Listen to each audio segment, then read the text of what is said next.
for my mother, for Jane Stannard, for Francis Allen, and for you, my dear Virginia. This poem is a mourning for your loss. The loss of your voice, of your touch, of the warmth of your heart next to mine. My dear Virginia, never does a day go by where I do not miss you. Never has a moment passed where I have not longed for you from the bottom of my broken heart. And I long for you now.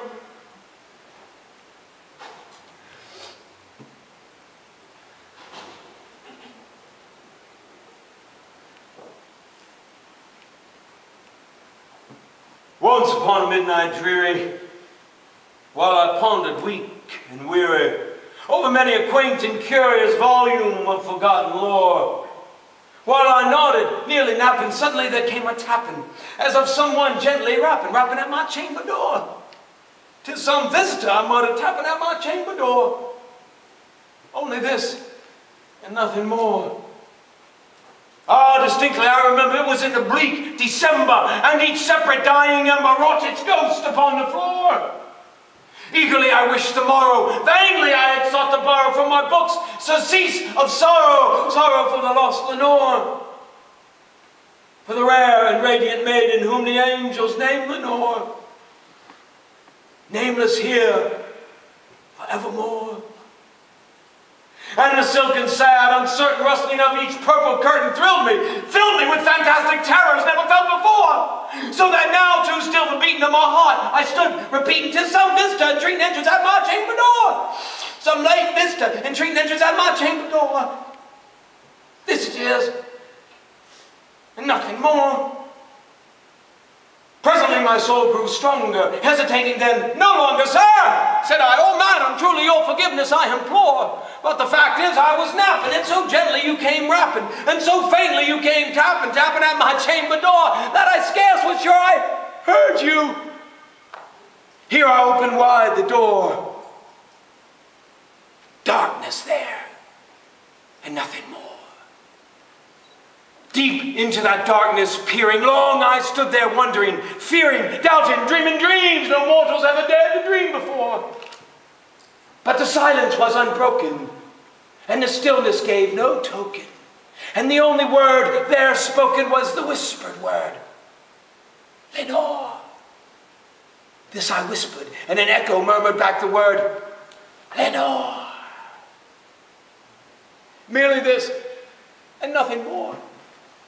Back into the chamber, turning all my soul within me burning, soon again I heard a tapping, something louder than before. Surely, said I, surely that is something at my window lattice. Let me see then what thereat is, and this mystery explore. Let my heart be still a moment, and this mystery explore. 'Tis the wind, and nothing more. Open here I flung the shutter, when with many a flirt and flutter in there stepped a stately raven of the saintly days of yore. Not the least obeisance made he, not a moment stopped or stayed he, but with mien of lord or lady perched above my chamber door. Perched upon a bust of Pallas just above my chamber door. Perched and sat, and nothing more. Then this ebony bird beguiled my sad fancy into smiling by the strange and stern decorum of the countenance it wore. Though thy crest be shorn and shaven, thou, I said, art sure no craven, ghastly grim and ancient raven wandering through the nightly shore. Tell me what thy lordly name is on the night's Plutonian shore. Quoth the raven, nevermore. Much I marveled this ungainly fowl to hear discourse so plainly, though its answer little meaning, little relevancy bore. For we cannot help agreeing that no living human being ever yet was blessed with seeing bird above his chamber door. Bird or beast upon a sculpted bust above his chamber door with such a name as Nevermore. But the raven, sitting lonely on that placid bust, spoke only that one word, as if his soul in that one word he did outpour.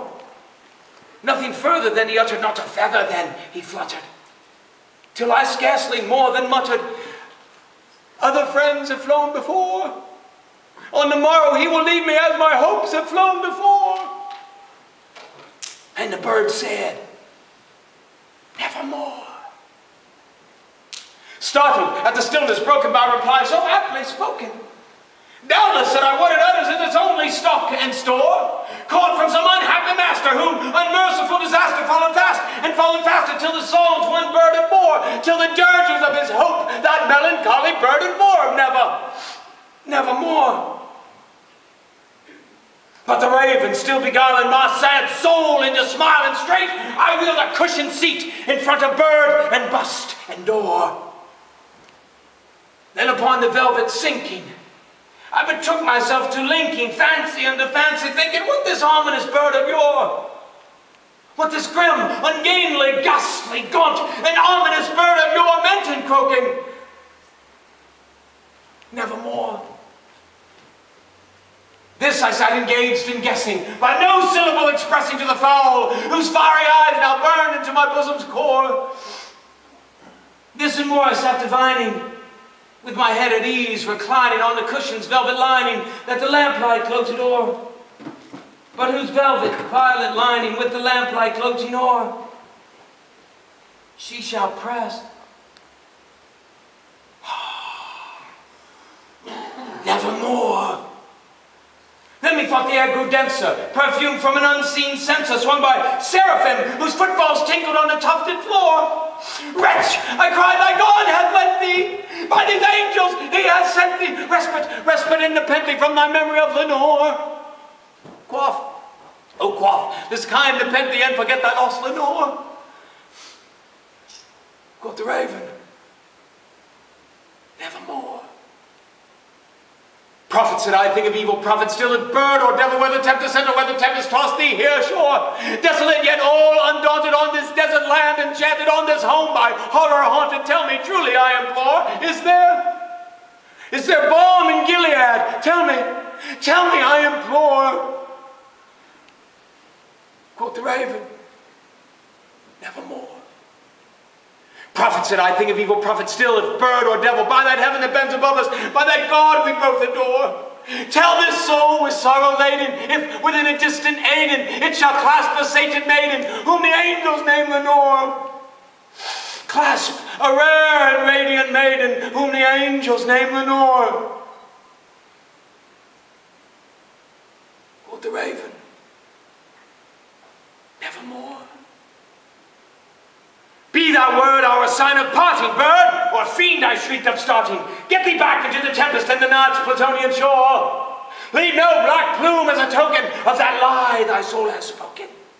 Leave my loneliness unbroken, quit the bust above my door. Take thy beak from out my heart, and take thy form from off my door. Quoth the raven, nevermore.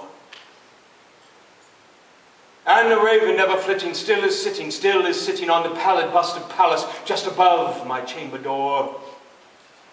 And his eyes have all the seeming of a demon's that is dreaming. And the lamplight o'er him streaming throws his shadow on the floor. And my soul from out that shadow that lies floating on the floor shall be lifted nevermore.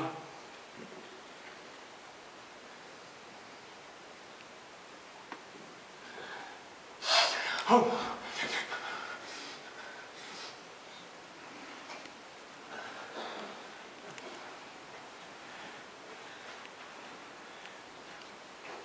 I beg your pardon, my dear ladies and gentlemen of the Literary Society. I'm not feeling quite myself today.